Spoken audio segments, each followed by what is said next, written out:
প্রতিদিনের চিন্তা ও প্রার্থনা। ১৬ই মার্চ, দিনের প্রধান চিন্তা। আমরা যখন যাহা কিছু ক্ষুদ্র বা তুচ্ছ তাহা খুঁজি, তখন আমরা যাহা মহৎ তাহা হারাইয়া ফেলি। মুখস্থ করা যায়, ওহে পুণ্য সনাতন, অসীম মহিমা, চাহি আমি বন্দিতে তোমায়। রসনা আমার বাক্যহীন, নীরব তাহার বাণী। ব্যাকুল হৃদয় আমার, চাই যে করিতে তোমারে অনুসরণ। পদমোর রহে বদ্ধ পৃথ্বীতলে, আশ্চর্য বিস্ময়ে।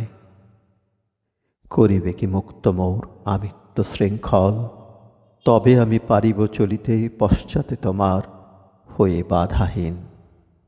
উপদেশ: আমরা যখন নিচে দাঁড়াইয়া সব দেখি, তখন আমাদের বিচারে ভুল হয়।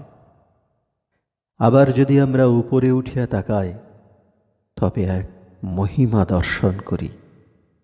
যেজন নিজেকে অমঙ্গল ও অন্যায়ের সঙ্গে জড়িত করিয়া রাখে, সেজন আধ্যাত্মিক গৌরবে বঞ্চিত হয়। তোমার চিন্তা ঊর্ধ্বস্থানে নিবিষ্ট হোক, তাহাকেই ভিত্তি করিয়া জীবনের চারিদিক গঠন করো, তাহাকেই ধরিয়া থাকো।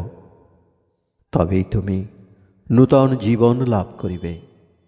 নদী যখন প্রবহমান, তখন তাহার জল সব সময়েই পরিষ্কার।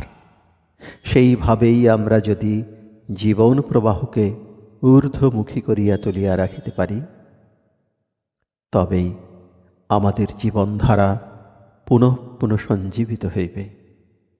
প্রার্থনা: প্রভু,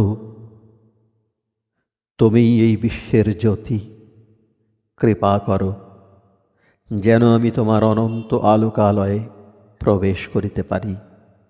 তোমার আলোকেই জীবজগৎ আলোকিত হয়। তোমারই জ্যোতি সকল বস্তুকে প্রভাসিত করে। তুমি আমার কাছে প্রকাশিত হও, যেন আমি নবজীবন লাভ করি এবং তোমারই জ্ঞানে পরিপূর্ণ হই।